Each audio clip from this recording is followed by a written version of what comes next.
Okay, so a lot of you have reached out regarding difficulties in making the graph or accessing the website and making the graph for the data table in this lab.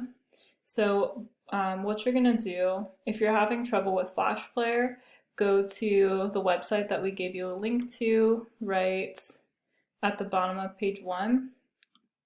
And then if you get a screen like this, in order to unblock the Flash Player, you're going to have to click on this little eye that has the site information, go to Site Settings, go to the Flash Player, Allow, alright, and then X out of your settings, X, and it should load. Alright, now in order to get the information, the data, the first mutation is large body, long legs, and then the first environmental condition you're going to do is new predator. So let's do large body, long legs, put that in the mutation, right? Because that mutation gives the trait for a large body and long legs. And the condition is a new predator in the environment. Press the Begin Natural Selection button. 5 generations later.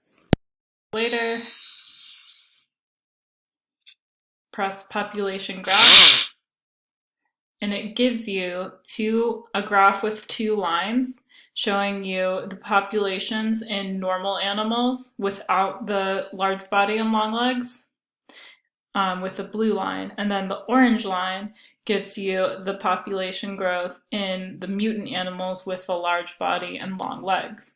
So at generation 0, it looks like there's 50 normal animals.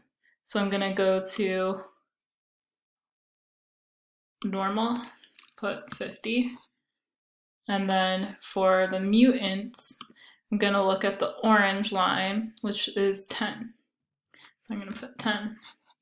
Generation 1 looks like it's about 43 for the normal animals. So I'm put 43. And the mutants on the orange line looks like it's about 18. So I'm going to keep doing that all until generation 5. And then once I'm ready to do the other condition, I'm going to keep the mutation because it's the same trait mutation, except I'm changing the condition to restricted food. So let's change to restricted food. Begin natural selection. 5 generations later. And click the population graph. And this is the trends in population for the normal animals, again in blue, and the animals with large body and long legs in orange.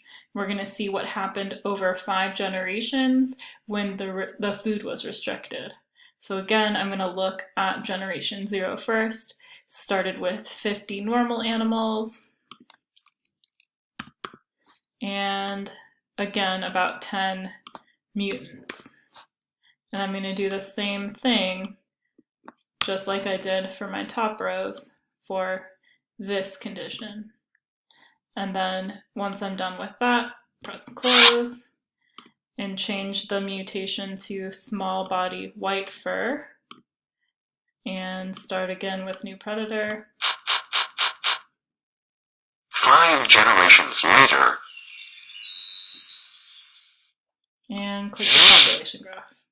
So you're going to do that for each trait and do new predator in the different conditions and record your populations according to the graphs they give you. Then you're going to do your data analysis questions based on the data in your table. If you have any questions, don't hesitate to reach out to me. You can email me at zwallen@sljhs.org. I hope this helped.